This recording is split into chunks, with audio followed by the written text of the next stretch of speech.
Hello বন্ধুরা, সকাল সকাল আবার চলে এসেছি তোমাদের সাথে গল্প করতে। সারাদিন কি কি করলাম তোমাদেরকে দেখাবো, কি খেলাম, কি করলাম, পুজো দিয়ে কি করলাম, সব কিছু তোমাদের দেখাবো। চলো, আমার ঘরের এই ছোট্ট জায়গায় আমার ঠাকুর বসানো, তোমরা দর্শন করে নাও সব ঠাকুরগুলোকে। করে ঠাকুর যেন তোমাদের সবার মঙ্গল করুক। আজকে প্রথম ঘরে লিচু এনেছে, তাই লিচু আর মিছরি দিয়ে ঠাকুরকে ভোগ দিয়েছি। যে কোনো সিজনাল ফল এনে আগে ঠাকুরকে দিই, তারপরেই আমরা খাই। হ্যাঁ, ঠাকুরকে না দিলে চলে? ঠাকুরের কৃপাতেই সব হচ্ছে, তাই আগে ঠাকুর, তারপরেই আমরা।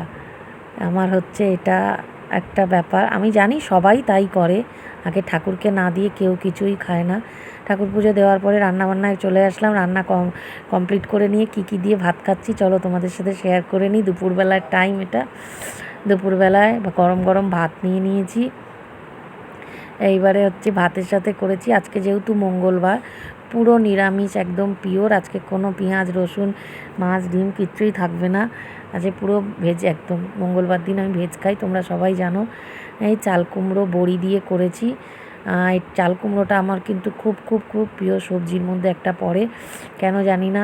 শুধু চাল কুমড়ো এরকম একটুখানি নিরামিষ হোক আমিষ হোক রান্না করে দিলেই আমি পুরো চাল কুমড়ো দিয়ে ভাত খেয়ে নিতে পারি। তোমরা কে কে এরকম আছো যারা চাল কুমড়ো দিয়ে ভাত খেতে খুব ভালোবাসো?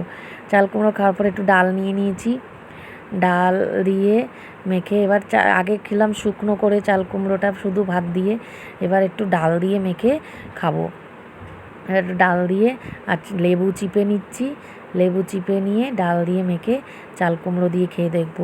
খুব ভালো লাগছিলো খেতে গো বন্ধুরা, আমি বলে বোঝাতে পারবো না, এত টেস্টি হয়েছিল আজকের চাল কুমড়োর তরকারিটা। বড়ি দিয়েছিলাম, হ্যাঁ, খুবই ভালো হয়েছিল। তারপরে আবার আর একটু ভাত দিয়ে নিয়ে নিলাম, সেই ভাতের সাথে ডাল নিয়ে নিলাম, ডাল দিয়ে আর করেছিলাম হচ্ছে আলু পটলের তরকারি। আজকে ডাল আলু পটলের কষা কষা আর হচ্ছে গিয়ে চাল কুমড়ো বড়ি দিয়ে করেছিলাম, এইটুকুনিই করেছি আজকে বন্ধুরা।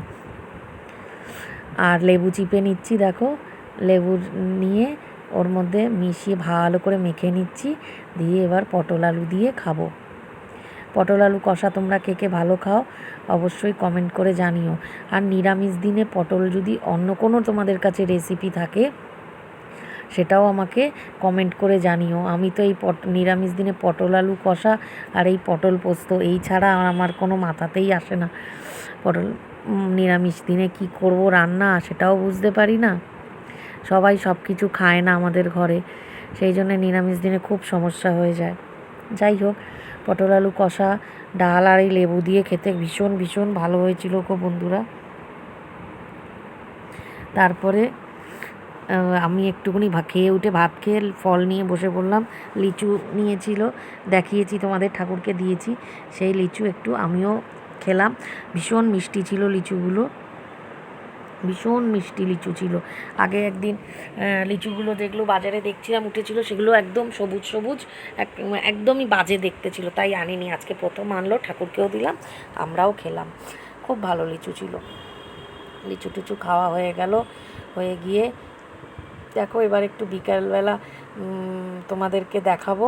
আমি আমার পাঁচিলে আমার ঘরের বিড়ালটা বসে আছে, ঘরে ঢুকছে না, ওর কি হয়েছে কি জানি, কিছুতেই ঘরে ঢুকতে চাইছে না, রেগে মন খারাপ হয়ে বাইরে বসে আছে। কালকে এত বৃষ্টি টিষ্টি হয়েছে না, ও ভীষণ ভয় পেয়ে গেছে জানো তো, সারাদিন আর আসেনি আমার ঘরে, আর এখনও ঢুকছে না, জল হয়ে গেছিলো চারিদিকে। ও সেই দেখো এইখানটাই পাঁচিলটার মধ্যে বসে ঘুমাচ্ছে। ভিডিওটা ভালো লাগলে বন্ধুরা অবশ্যই লাইক করো, শেয়ার করো, কমেন্ট করো। সবাই ভালো থেকো।